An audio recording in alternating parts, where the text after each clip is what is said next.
Picture this. You are standing on a really busy historic street corner in the city of Xi'an, China. Oh, such a great city. Right. And the air is just thick with steam, and you get this rich, warm scent of like star anise and cloves. Yeah, that smell is amazing. It really is. And over the noise of the traffic, you hear this really sharp, rhythmic sound, like chop, chop, chop. Ah, I know exactly what that sound is. You know it. It's the sound of a heavy cleaver hitting a thick wooden cutting board. So you follow the sound and you see a street food vendor assembling something just incredible. They are stuffing this steaming, juicy, slow-cooked meat into a perfectly toasted golden flatbread. Right, exactly. Yeah. You're looking at an absolute street food icon. It's a dish that many culinary historians actually call the world's oldest burger. I mean, it dates back centuries before any modern fast food chain even existed. Way before. So, welcome to the Taste Channel Learn English special edition of our deep dive. Today we are going right to the heart of Shaanxi province to explore this legendary food. It's known as the Roujiamo. That's a great topic for us today. It really is. And our mission today for this deep dive is twofold. First, we're going to make your mouth water by breaking down the anatomy and the deep history of this incredible dish. And second, since this is our special edition, we are going to learn some highly useful English vocabulary words along the way. So, you can think of this as a delicious, immersive language A lesson. very delicious lesson. Because the Roujiamo is, well, it's more than just a quick snack. It's a masterpiece of textures and flavors. But before we even take a mental bite of the food itself, we kind of have to talk about its name. Yeah, we do, because the word Rougiamo is actually a fantastic starting point for language learners. It presents this really fascinating puzzle. It does. It's a huge puzzle. Yeah. Let's break down the literal Chinese translation for you, our listener, because this is where things get slightly confusing for me. Go for it. So the name is made of three characters. The first word is Ru, which simply means meat. Right. Meat. And the second word is Jia, which is a verb. It means to sandwich or like to press firmly between two things. Exactly, to sandwich. And then the third word is mo, which refers to the bread. So if we translate it directly into English, word for word, we get meat sandwiches bread. Yep. Meat sandwiches bread. That's the literal translation. But logically, that's completely backwards. I mean, if the meat sandwiches the bread, it paints a very funny, surreal picture in my head. Like the meat is on the outside? Yeah. It sounds like two giant steaks are on the outside, giving a slice of bread a big hug in the middle. Shouldn't it be the other way around? It seems like it should, yeah. Right. Since the bread is clearly on the outside, shouldn't the name translate to bread sandwiches meat? You've hit on exactly why this name is a classic brain teaser. A brain teaser. That's a great term. Yeah, a brain teaser is basically a fun, challenging puzzle. It's something that makes you stop and think about how something works. And in this case, the puzzle exists because the name is a linguistic anomaly. Oh, a linguistic anomaly. Yeah. Let's unpack that phrase for our listeners because that's a great piece of vocabulary. Let's do it. So linguistic just means anything related to language. Mhm.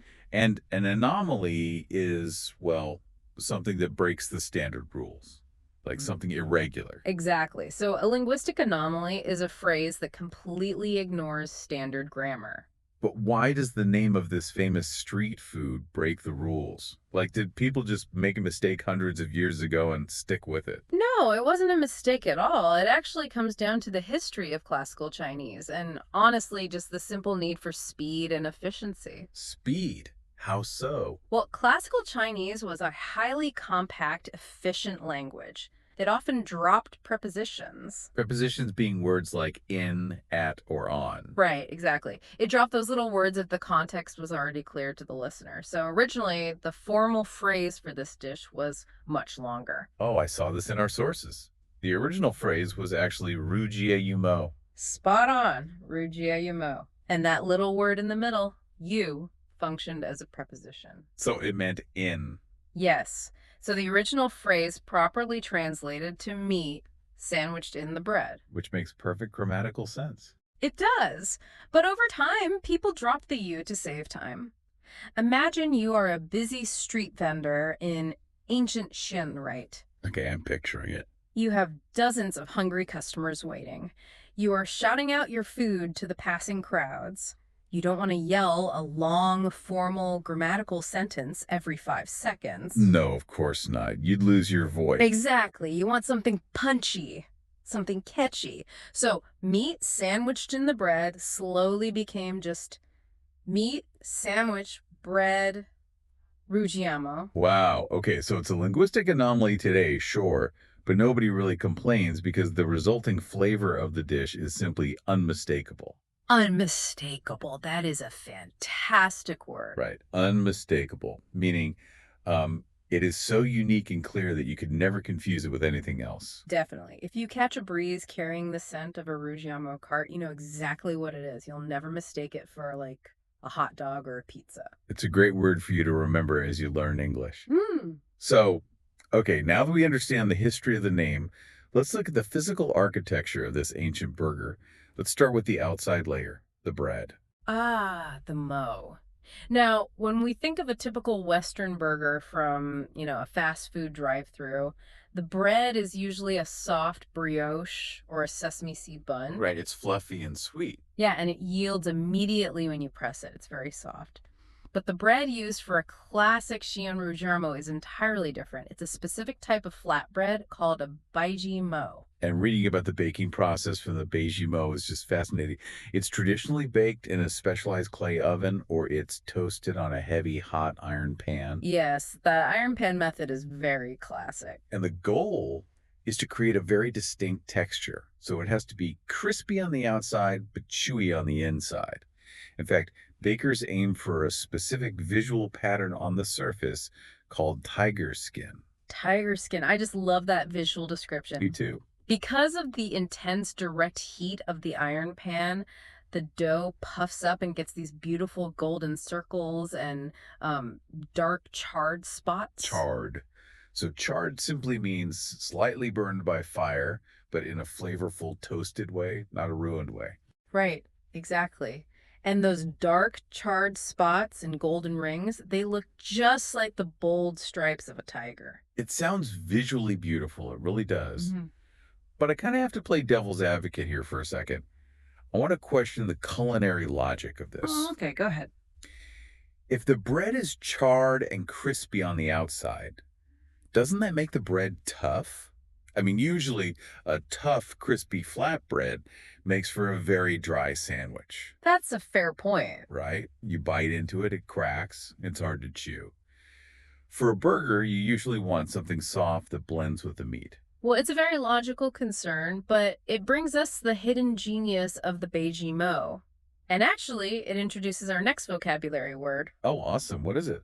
The bread doesn't taste dry because the baking method is designed to make the interior of the flatbread highly absorbent. Absorbent. Okay, meaning it has the ability to soak up liquid quickly and easily. Exactly. Think of a dry kitchen sponge. If you place it in a pool of water, it immediately drinks the water up, right? Right, it pulls all the moisture into its internal structure. Exactly. The Beiji Mo is engineered to act just like that sponge. That is a brilliant piece of food engineering. Mm. So the intense heat of the pan quickly creates that crispy tiger skin on the outside. Yeah, that strong crust. And that crust acts like a structural wall. It keeps the sandwich from falling apart in your hands. But because the outside cooks so fast, the inside dough remains open and porous. Yes. It's literally waiting to be filled with liquid. You've totally nailed the architecture of it. It makes so much sense now. Because if you used a soft Western burger bun, the rich liquids from the meat would just turn the bread into a soggy mess within seconds. The whole burger would just disintegrate in your hands. Oh, nobody wants that. No. But the Beiji Mo gives you the best of both worlds. You get a crispy, strong crunch on the outside and an absorbent sponge on the inside that just drinks up all the savory juices. Which means we really need to talk about what exactly that sponge is soaking up. We need to dive into the soul of the sandwich, which is the meat, and the incredible liquid it cooks in. Oh, absolutely. For a traditional Shinon Rushiamo, the star of the show is usually pork belly or pork shoulder, Okay. but the preparation is what elevates it from just a simple sandwich to a true culinary masterpiece. Because this meat isn't grilled and it's not fried, it is slowly braised. Raised. Okay, listeners, this is a very common, very useful culinary word in English. Braising is a cooking method where you first sear the meat at a high temperature and then you turn the heat way down. Right, you lower the heat. You cover it and you let it cook slowly in a small amount of liquid for a very long time. And in the case of the Ruggiamo, that liquid is the secret to everything. It's known as a master stock, or Lao Lu in Chinese. The master chef. Yes. It's a heavily spiced broth. But what makes it so fascinating is that a master stock is not made fresh from scratch every single morning. No, it is not. Many of the most famous, respected street food vendors in Xi'an have been boiling their master stock continuously for decades. Decades. Decades. When I first read that in our sources, it completely blew my mind. We are talking about 10, 20, sometimes 30 years or more. Sometimes even older, yeah. But I have to ask, because I know you listening right now are probably wondering the exact same thing. How is a 30-year-old soup safe to eat? Like, how does it not spoil? It's a really great question, and it just comes down to the simple science of boiling. Every single day, the vendor brings that stock up to a rolling boil. Okay, so it gets very, very hot. Exactly. And in terms of microbiology, boiling the liquid completely sterilizes it. It basically hits the reset button on food safety every single morning. Oh, okay. That makes sense. And then as the liquid naturally evaporates during the day's cooking, they just add fresh water, more meat, and fresh spices to keep it going. It's almost like a living, breathing ingredient. And as they add fresh meat every day, the fats and proteins slowly render down into the broth. Oh, absolutely. It creates this incredibly deep, complex flavor profile that you simply cannot replicate with a brand new pot of soup. Exactly. The flavor compounds over time, and it's packed with over 20 different spices. Over 20. I know our sources mention ginger, which adds this sharp, warm kick. Right. And cloves. Yes, cloves, which bring a dark, kind of earthy sweetness. Mm-hmm. And star anise, which gives a hint of a black licorice flavor. Imagine the depth of a broth that has been absorbing the essence of pork and those 20 spices every single day for decades. It's culinary magic. It really is. It really is. And because the pork is braised in this master stock for hours on end, the intense heat slowly breaks down all the tough connective tissues in the meat. Which changes the texture entirely. Yes, this process transforms the pork, making it unbelievably tender. Tender, meaning it's very soft and easy to chew. You know, in English, when meat is perfectly tender, we love to use the idiom, it melts in your mouth. I love that idiom, melts in your mouth. Right. It means it yields to your teeth with almost no effort. So we have this incredibly tender meat, deeply flavored by a decades-old master stock, but the process isn't quite over yet. No, it's not. We still have to get this meat from the giant pot of broth into the absorbent flatbread. And this is my favorite part of the whole experience. This is the street cart theater. The showman part of it, right? Yes. If you order a rusciamo, the vendor pulls a steaming piece of pork right out of the master stock, and they throw it onto a large, thick wooden block. Okay, I'm picturing it. Then they take out this heavy metal cleaver, and they mince the meat right in front of you. Mince. That's a vital verb for the kitchen. To mince something means to chop it into very, very tiny pieces. Right. So you aren't slicing it into neat little strips. No, you are chopping it rapidly until it forms a loose, coarse pile. That's the chop, chop, chop sound we talked about at the very beginning of the deep dive. The vendor uses that heavy cleaver to mince the tender pork. Yep, that's the sound. But here is the critical step, okay? The moment of pure genius. Before they put the minced meat into the bread, they take a large ladle and they dip it right into that bubbling 30-year-old master stock. They scoop up a spoonful of that spiced, fatty liquid gold, and they pour it directly over the freshly minced meat on the chopping board. Oh, wow. So they are essentially hydrating the meat with pure flavor right before serving it. Exactly. Then they take a hot beiji mo, they slice it open to create a pocket, and they use the side of their cleaver to slide all of that warm, juicy minced pork inside. And this is where all the mechanics we just talked about come together, isn't it? It is.